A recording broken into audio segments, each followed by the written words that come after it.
സുഹൃത്തുമാര് തന്നെ വഴിക്ക് വഴി ഇങ്ങനെ പറയട്ടെ നിങ്ങളുടെ ഓരോ കളവുകളും. എന്നിട്ട് തീരുമാനിച്ചോളിൻ, റെക്സോണ മതിയോ, ഷാംപൂ വേണോ, വേറെന്താ കൊടുക്കേണ്ടത്, ആകെ ഇടിച്ചൊരക്കേണ്ടതുണ്ടോ, എന്താ ചെയ്യേണ്ടതൊക്കെ ബാക്കി നിങ്ങൾ കേട്ടിട്ട് തീരുമാനിച്ചോളിൻ. അത് കേൾക്കാൻ പോവുകയാണ്. ഓരോന്ന് വരട്ടെ. മർക്കസ് കോംപ്ലക്സ് 5 കോടിക്ക് പണയം വെച്ചിട്ട് അഖിലേന്ത്യാ വിഘടകൻ വല്ലാഹി പണയം വെച്ചിട്ടില്ലെന്ന് പറഞ്ഞു. നമ്മൾ അത്ഭുതപ്പെട്ടു. അപ്പോഴാണ് പ്രിയങ്കരനായ ഹസൻ സഖാഫി വിശദീകരിച്ചത്, ഉസ്താദിന്റെ സ്വഭാവം അങ്ങനെയാ, വല്ലാഹി പറഞ്ഞാൽ ശേഷം വരാൻ പോകുന്നത് കളവാണെന്ന് ഉറപ്പാ, സുമ്മ വല്ലാഹി വന്നാൽ പച്ചക്കള്ളമാണ്, അതുകൊണ്ട് നിങ്ങൾ വേണ്ട. അപ്പോഴാണ് നമുക്ക് സമാധാനമായത്. അതല്ലെങ്കിൽ നമ്മൾ അത്ഭുതപ്പെടില്ലേ?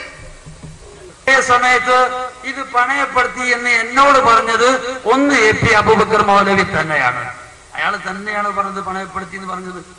എന്നാൽ ഇയാള് കളവ് പറയുന്ന ആളാണ് എന്ന് ബോധ്യപ്പെടാൻ വേണ്ടി ഇടക്ക് വന്ന് കയറിയ ഒരു ഉദാഹരണം ഇതാ. ഇത് കേരള ശബ്ദത്തിന്റെ മറ്റൊരു പതിപ്പാണ്. ഈ കേരള ശബ്ദത്തില് ഈ കോയത്തിൽ നെളിഞ്ഞിരുന്ന് കളവ് പറയാൻ നിങ്ങൾക്ക് കഴിയും മക്കളെ? അതുകൊണ്ട് ഇപ്പൊ മഴദനി ഇറങ്ങിയപ്പോഴാണല്ലോ ഇത് കുറച്ച് വലുതാവുന്ന് പേടിച്ചിട്ട് ഇല്ലാത്ത നോണ എ പി ഉസ്താദിന്റെ തിരുനാവ് കൊണ്ട്, ഇല്ലാത്ത നോണ എ പി ഉസ്താദിന്റെ തിരുനാവ് കൊണ്ട് എന്നെ പറ്റി പറഞ്ഞത്. അതിലെനിക്ക് വേദന ഉണ്ട്. ഹദീസിന് അർത്ഥം വെക്കുമ്പോ ശൈഖുന പറയും, വായ തുറന്നാലേ കളവ് പറയും. EMS നമ്പൂതിരിപ്പാടിന് വിക്ക് ഉണ്ടായപ്പോ അവർക്ക് പത്രക്കാർ ചോദിച്ചു, നിങ്ങൾക്ക് ഈ വിക്ക് എപ്പോഴുണ്ടോന്ന് ചോദിച്ചു. ഈ വിക്ക് നിങ്ങൾക്ക് എപ്പോഴുണ്ടോ ചോദിച്ചു. ഇല്ല, സംസാരിക്കുമ്പോഴുണ്ടാവാറുള്ളൂ. ഇതേ രൂപത്തിൽ കളവ് നാവ് പുറത്തേക്ക് കൊണ്ടുവരുമ്പോഴേ ഇവർക്ക് ഈ വിഷയമുള്ളൂ. അപ്പൊ ഈ ഒരു യാഥാർത്ഥ്യങ്ങളൊക്കെ ഉണ്ടാകുമ്പോഴും ഇയാൾ പറയുന്നത് മർക്കസ് പണയപ്പെടുത്തിയിട്ടില്ല. ഞാൻ വെറുതെ അല്ല ഇയാളെ കളവ് പറയുന്ന ആളാണ് പറഞ്ഞത്, പച്ചക്കള്ളം തന്നെയാണ് ഇയാൾ പറയാറുള്ളത്. അപ്പൊ പിടിച്ചു നിൽക്കാൻ വേണ്ടി, ഭൗതികമായ ഇവരുടെ രക്ഷയ്ക്ക് വേണ്ടി കളവ് പറയുക എന്നുള്ളത് ഇത് അല്ലാഹുവിന്റെ ദീനാണ്. ഇതല്ലാഹുവിന്റെ ദീനാണ്. ഷാർജയിൽ അദ്ദേഹത്തിന്റെ കൂടെ 8 റക്അത്ത് തറാവീഹ് നിസ്കാരത്തിൽ സംബന്ധിച്ച ഒട്ടനേകം ആളുകളെ എനിക്ക് പരിചയമുണ്ട്. നേരിൽ സംബന്ധിച്ച ആളുകൾ ഞാനുമായി കാര്യങ്ങൾ സംസാരിച്ചിട്ടുണ്ട്. അന്നും ഇദ്ദേഹത്തിന് പറ്റിയ അബദ്ധം ഒരു കളവ് പറഞ്ഞു. തറാവീഹ് നിസ്കാരം കഴിഞ്ഞ് വിവാദമായി. ഇയാളെ ഈ സ്വഭാവം ജനങ്ങൾ അറിഞ്ഞു. 8 റക്അത്ത് തറാവീഹ് ഏതോ അറബികൾക്ക് വേണ്ടി പള്ളിയിൽ വെച്ച് നിസ്കരിച്ചു. ഇവിടെ വന്ന് 20 റക്അത്ത് എന്ന് പറയുന്ന ആള് അവിടെ പോയി 8 നിസ്കരിച്ചപ്പോ അതൊരു പ്രശ്നമാണ് എന്ന് കണ്ടപ്പോ ഉടനെ പറഞ്ഞു, അങ്ങനെ ഞാൻ തറാവീഹ് 8 നിസ്കരിച്ചു, ഞാൻ 20 നിസ്കരിച്ചത്. പിന്നെ തെളിവുകൾ നിരത്തിയിട്ട് കണ്ട ആളുകൾ കാര്യം തുറന്നു പറയാൻ തുടങ്ങിയപ്പോ ഇയാള് പറഞ്ഞ്, ഞാൻ 8 റക്അത്ത് നിസ്കരിച്ച അയാള് സലാം വെട്ടി നിർത്തിയപ്പോ എനിക്ക് മനസ്സിലായി ഇത് 8 റക്അത്തേ ഉള്ളൂ. ഞാൻ ഉടനെ പോയിട്ട് വരാന്തയിൽ പോയിട്ട് ബാക്കി 12 പൂർത്തിയാക്കിയിട്ടുണ്ട്. അപ്പൊ പള്ളിക്ക് വരാന്തനല്ല. വിളിക്കലുണ്ടായിനോ? ഇതൊക്കെയാണോ ഔലിയാവിനെ ആലിമീങ്ങളെയും അപഹസിക്കാൻ വേണ്ടി പറയുന്ന പ്രയോഗങ്ങൾ? നാ കേട്ട പേരോടെ പുതിയ സംഭവം. അല്ലാഹു തആല എല്ലാറ്റിനും മുകളിലാണ് കേട്ടോ. ഇതാ 3ാമത്തെ ഒരു മൗലിദ്. പ്രിയപ്പെട്ട പേരോടെ കളവ് പറയരുത്, പ്രിയപ്പെട്ട പേരോടെ കളവ് പറയരുത്. ഇത് പേരോട് കണ്ടിട്ടില്ലേ? ഇതിൽ റളിയല്ലാഹു അൻഹു ഇല്ലേ? എന്തുകൊണ്ട് മിണ്ടാതെന്നു മറച്ചു വെച്ചത് എന്തിന്? ഇത് പേരോട് കണ്ടിട്ടില്ല എന്ന് പറയുകയാണെങ്കിൽ അവിടെ ചെയ്യാൻ പറ്റും. പിന്നെ പറയും പറയാതെ കളവ് പറഞ്ഞാൽ കുടുങ്ങിപ്പോകും മക്കളെ. സത്യമാത്രം പറഞ്ഞാൽ ഒന്നും സംഭവിക്കൂല. വല്ല കുഴപ്പത്തിനും പെട്ടുപോയോ എന്നാ പറ്റിപ്പോയി എന്ന് പറഞ്ഞാൽ ഒരു കുഴപ്പം വരില്ല. അതേ സമയത്തോ ഇല്ല എന്ന് പറഞ്ഞാൽ ന്യായം താഴെ വശമാകും. അതുകൊണ്ട് ഇയാൾക്ക് പറഞ്ഞാൽ മതിയായിരുന്നു, ഞാൻ ആ പോയ പള്ളിയിൽ പെണ്ണുങ്ങളെ കണ്ടിട്ടില്ല. കാരണം എന്താ? ഖത്തീബ് ഒരിക്കലും പെണ്ണുങ്ങളെ കാണാൻ പറ്റിയ രൂപത്തിലല്ല. പള്ളിയിൽ സ്ത്രീകൾ പങ്കെടുത്തത് എന്നത് കല്ല് വെച്ച നോണയാണ്. അയാളെ ശരിയാണത്. വല്ലാഹി പറയാൻ പറ്റരുത്, വല്ലാഹി പറയും. അല്ലെങ്കിൽ സുമ്മ വല്ലാഹി കൂട്ടി കൊടുക്കും. അല്ലെങ്കിൽ പിന്നെ കല്ല് വെച്ച നോണാന്ന് പറയും. ഇതേപോലെ കാന്തപുരത്തിന്റെ കല്ല് വെച്ച നോണാണ്. ഒരു ഉത്തരവാദിത്തപ്പെട്ട ആലിമ് ഇത്തരം പച്ചക്കള്ളം പറഞ്ഞാൽ സത്യത്തിൽ ഞാൻ ഈ പ്രസംഗം നടത്തേണ്ടി വന്നത് ഇത് ചരിത്രം സൂക്ഷിക്കരുത്. എന്നെ പറ്റിയുള്ള ഇത്തരം ഒരു ആരോപണം നാട് നിങ്ങളെ പ്രചരിപ്പിച്ചിട്ട് കക്കാട് അന്നൊന്നും മിണ്ടിയില്ലല്ലോ എന്ന് പറഞ്ഞാൽ ഇവിടെ ഉലമാക്കൾ വേറുണ്ട്. ഉത്തരവാദിത്തപ്പെട്ട സമസ്ത കേരള ജമിയത്തുൽ ഉലമയുടെ ആളുകളൊക്കെ ഉണ്ട്. ശരീഅത്തിന് എതിര് തരീഖത്തിൽ ഉണ്ടാകും എന്ന് കക്കാട് മൊഴിഞ്ഞു പറഞ്ഞു എന്ന പച്ച നോണ അള്ളാഹുവിന്റെ കോടതിയിൽ എത്തും നമ്മളൊക്കെ. ഞാനത് പറഞ്ഞിട്ടില്ലെന്ന് മാത്രമല്ല, പറയില്ല. നേരത്തെ പറഞ്ഞ കളവ് പറഞ്ഞാൽ പിന്നെ കൂടണ്ട, ന്യായീകരിച്ച പോയ വഷളാവും. അതിന്റെ പേരിൽ നല്ലത് പറഞ്ഞാൽ പോലെ. ഇവർ ഉടൻ തന്നെ മഴുദിൻ എന്ന് പറയുന്ന ലെറ്റർ പേഡിൽ ഇവര് മഴുദിൻ ലെറ്റർ പേഡ് ഒരു തിരുത്തുണ്ടാക്കി. ഞാൻ പറയാത്തത് ഇന്ത്യക്കാരുടെ ലേഖനം അറിയാതെ എഴുതിപ്പോയതാണ് എന്ന് പറഞ്ഞിട്ട് അദ്ദേഹം അയച്ചു കൊടുത്തു. എന്ന് 18-ാം തീയതി. എന്നിട്ട് 19-ാം തീയതി സിറാജ് പത്രത്തിൽ വരിക. അത് 15-ാം തീയതി തന്നെ ഞാൻ തിരുത്തിയിട്ടുണ്ട് എന്ന് അയാൾ പറയുന്നത്. തിരുത്തിയിട്ടുണ്ടോ? ഇവര് മുഴുവനും കളവ് പറഞ്ഞാലും, അഖിലേന്ത്യാ സെക്രട്ടറി പറഞ്ഞാലും, അയാളെ മുരീദ് പറഞ്ഞാലും, ഓരോ ആത്മീയ നേതാക്കന്മാരൊക്കെ കളവ് പറഞ്ഞാലും കളവ് പറയാത്ത ചില ഹിന്ദുക്കൾ വരുന്നുണ്ട്. അതേതാ?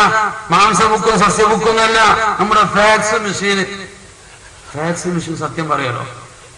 ഇന്ത്യ ടുഡേയിലേക്ക് ചെന്നൈ ഓഫീസിലേക്ക് 18-ാം തീയതി ചന്ദ്രിക ന്യൂസ് കണ്ടപ്പോ ഇവർ അന്നേരം അയച്ചു കൊടുത്ത ഫാക്സിന്റെ കോപ്പി ചന്ദ്രികയിലേക്ക് ഇന്ത്യ ടുഡേ മദ്രാസിലെ ഓഫീസിൽ നിന്ന് ഇങ്ങോട്ട് അയച്ചു കൊടുത്തു. അതിലുണ്ട് 18-ാം തീയതി ഉച്ചക്ക് 12:52 ഈ ഫാക്സ് ചെയ്തത്. സമയം കറക്റ്റ് കമ്പ്യൂട്ടറിൽ കാണിച്ചിട്ടുണ്ട്. ഇയാള് പറയാ 15-ാം തീയതി ഞാൻ അയച്ചിട്ടുണ്ട്. ഇത് കാക്കി ട്രൗസർ എടുത്ത് ശിഫായിമാരാണെങ്കിൽ അത് മോളെ പേറ്റൂട്ടി കൊണ്ടുപോണ്ടായിരുന്നു, അത് കത്ത് കൊണ്ടുവരാൻ കഴിഞ്ഞില്ല, 2 ദിവസം വൈകിയാന്ന് പറയും ശിഫായിമാരാണെങ്കിൽ. ഇത് ഫാക്സ് മെഷീനല്ല മക്കളെ. എല്ലാവരും നിങ്ങളെ പോലെ കളവ് പറയുന്ന ആളാ. അപ്പൊ ഇങ്ങനെ കളവ് പറയൽ മാത്രമാണ് ഇവരെ തൊഴിലെന്ന് ബോധ്യപ്പെടുത്താൻ ഇതൊക്കെ കൊണ്ടുവരുന്നത്. അതെ, ഗംഭീരായിട്ടുണ്ട്. ഷെയ്ഖുനെ പഠിപ്പിച്ചു കൊടുക്കുന്ന ശുദ്ധ നോണ, ഷെയ്ഖുനെ പഠിപ്പിച്ചു കൊടുക്കുന്ന ശുദ്ധ നോണ ശിഷ്യൻ ഏറ്റു പറയാ. പ്രിയപ്പെട്ട പേരോടെ വസ്തുതാപരമായി കാര്യങ്ങൾ സംസാരിക്കാനാണ് ഞാൻ പറയുന്നത്. വിഘടിത സുന്നികൾ എന്ന് പറഞ്ഞ ഈ കൂട്ടർ വിഘടനവാദവുമായി സമസ്തയിൽ കലാപത്തിന്റെ കൊടി ഉയർത്തിക്കൊണ്ട് എന്ന് രംഗപ്രവേശം കുറിച്ചിട്ടുണ്ടോ? അന്ന് മുതലുണ്ട് ഇത്തരം കലാപത്തുകളെ കുറിച്ചുള്ള കേൾവി. നിങ്ങൾ ഓർക്കുന്നുണ്ടോ? വിഘടിത സംസ്ഥയുടെ നേതാവായിരുന്ന ഒരു തങ്ങൾ, അബ്ദുറഹ്മാൻ ഉള്ളാൾ തങ്ങൾ എന്ന പേര് തന്നെ വ്യാജമാണ്. കരുവന്തുരുത്തിക്കാരനായ തങ്ങൾ, ഉള്ളാൾ തങ്ങളുടെ പേര് പോലും കടമെടുത്തുകൊണ്ട് പറയപ്പെടുന്ന തങ്ങൾ. ഞാനതിനെ വിമർശിക്കുകയല്ല. അദ്ദേഹം അന്ന് അൽ ഐനിൽ പോയി. UAE അൽ ഐനിൽ പോയപ്പോൾ ഇവിടെയുള്ള നോട്ടീസ്, നേരത്തെ സൂചിപ്പിക്കപ്പെട്ട നോട്ടീസിൽ വെണ്ടക്ക് നിരത്തി. അൽ ഐൻ വിമാനത്താവളത്തിൽ ഉള്ളാൾ തങ്ങൾക്ക് ഗംഭീര വരവേൽപ്പ്. അൽ ഐനിൽ അന്ന് വിമാനത്താവളം പോലുമില്ലെന്ന സത്യം പോലും ഇക്കൂട്ടർ കാണാതെ പോയി. അന്ധമായി ആളെ പെരുപ്പിച്ച് കാണിക്കുന്ന ആ തത്രപ്പാടിനിടയിൽ അൽ ഐനിൽ വിമാനത്താവളമില്ലെന്ന നഗ്ന സത്യം പോലും മറന്നുപോയി. തൊട്ടുടനെ ഫിർദൗസിൽ കയറ്റി മാനുസ്ലിയാർ ബഹുമാനപ്പെട്ടവർക്ക് അല്ലാഹു ദീർഘായുസ്സും ആഫിയത്തും പ്രദാനം ചെയ്യുമാറാവട്ടെ. അദ്ദേഹത്തിന്റെ പത്രത്തിലൂടെ ഫിർദൗസിന്റെ മാഗസിനിലൂടെ തുറന്നടിച്ചു, ഇല്ലാത്ത വിമാനത്താവളത്തിൽ ഉള്ള ആൾക്ക് സ്വീകരണം. വിമാനത്താവളം ഇല്ല, ഉള്ള ആൾക്ക് ഇവിടെ സ്വീകരണം. ഞാൻ ചുരുക്കി പറഞ്ഞത് കള്ളത്തരങ്ങൾ പറഞ്ഞ് കല്ലുവെച്ച നുണകൾ കൊണ്ട് സമൂഹത്തിലെ ചില വിഡ്ഢികളായ മന്ദബുദ്ധികളായ കുഞ്ഞാടുകളുടെ തക്ബീർ മാത്രമല്ലാതെ എന്ത് കിട്ടാനാ? എന്തൊക്കെ കള്ളത്തരങ്ങൾ നിങ്ങൾ പറഞ്ഞുപോയി. അപ്പൊ കേട്ടില്ലേ? നുണകളുടെ പരമ്പര. നുണകൾ ഇവരുടെ തന്നെ നേതാക്കന്മാര് പറഞ്ഞത് ശിഷ്യന്മാരും മറ്റുള്ളവരും കൃത്യമായി തന്നെ രേഖപ്പെടുത്തി. സദസ്സ് തീരുമാനിക്കുക, റെക്സോണ കൊണ്ട് മാറുമോ, ഏത് കഴുകിയാലാ ഇനി ഇതിന്ന് രക്ഷപ്പെടുക എന്ന്. അപ്പൊ ഇതിങ്ങനെ മറുപടി പറഞ്ഞില്ല എന്ന് പറഞ്ഞ് നിങ്ങൾ തന്നെ പറയിപ്പിക്കുകയാണ്, ഏൽപ്പിക്കുകയാണ്. അതുകൊണ്ടാണ് ഇത്രയും സമയം ഈ കാര്യം നിങ്ങളുടെ ശ്രദ്ധയിൽപ്പെടുത്തേണ്ടി വന്നത്. ഇനി സഹോദരന്മാരെ, ഇദ്ദേഹം പറയുന്നു എന്താണ്? മൗലവി പറഞ്ഞിട്ട് അല്ലെങ്കിൽ പല സ്ഥലത്തും കുബ്ബയെ എതിർക്കുന്നു. എന്നാൽ മഹാനായ ഇമാം ഷാഫി റഹ്മത്തുള്ളാഹി അലൈഹി, ഞാൻ ഈജിപ്തിൽ ഈ അടുത്ത് പോയപ്പോൾ പോലും ആ കുബ്ബ കണ്ടിട്ടുണ്ട്. മഹാനായ ഇമാം ഷാഫി റഹ്മത്തുള്ളാഹി അലൈഹിയുടെ ബഹുമാനത്തോട് യോജിക്കുന്ന നിലക്ക് മനോഹരമായ കുബ്ബ ഞാൻ അവിടെ കണ്ടിട്ടുണ്ട്. ഞാൻ ഈ അടുത്തും പോയി സിയാറത്ത് ചെയ്തിട്ടുണ്ട് എന്നൊക്കെ പറഞ്ഞിട്ട് മനോഹരമായ കുബ്ബ വർണ്ണിക്കുന്നുണ്ട്. എന്നാൽ അതേ ഇമാം ഷാഫി റഹ്മത്തുള്ളാഹി അലൈഹിയുടെ ഖബറിന്റെ മീതെ എടുത്ത കുബ്ബ, ആയിരക്കണക്കിന് ദീനാറുകൾ ചെലവഴിച്ചിട്ടെടുത്ത കുബ്ബ, അത് പൊളിച്ചു നീക്കാൻ വേണ്ടി ഷാഫി മദ്ഹബിലെ പ്രമുഖന്മാരായ ഒരു സംഘം ആളുകൾ ഫത്വ നൽകിയതായിട്ട് അതാ നിങ്ങൾ അംഗീകരിക്കുന്ന ഇബ്നു ഹജറുൽ ഹൈതമി രേഖപ്പെടുത്തുകയാണ്. വലഖദ് അഫ്താ ജമാഅത്തും മിൻ ഉലമാഇ ശാഫിഇയ്യ ബിഹദ്മി ഖുബ്ബത്തിൽ ഇമാം ശാഫിഈ വഇൻ സുരിഫ അലൈഹാ ഉലൂഫും മിനദ് ദനാനീർ. ആയിരക്കണക്കിന് ദീനാറുകൾ ചെലവഴിച്ചിട്ട് നിർമ്മിച്ച ഖുബ്ബയായിട്ട്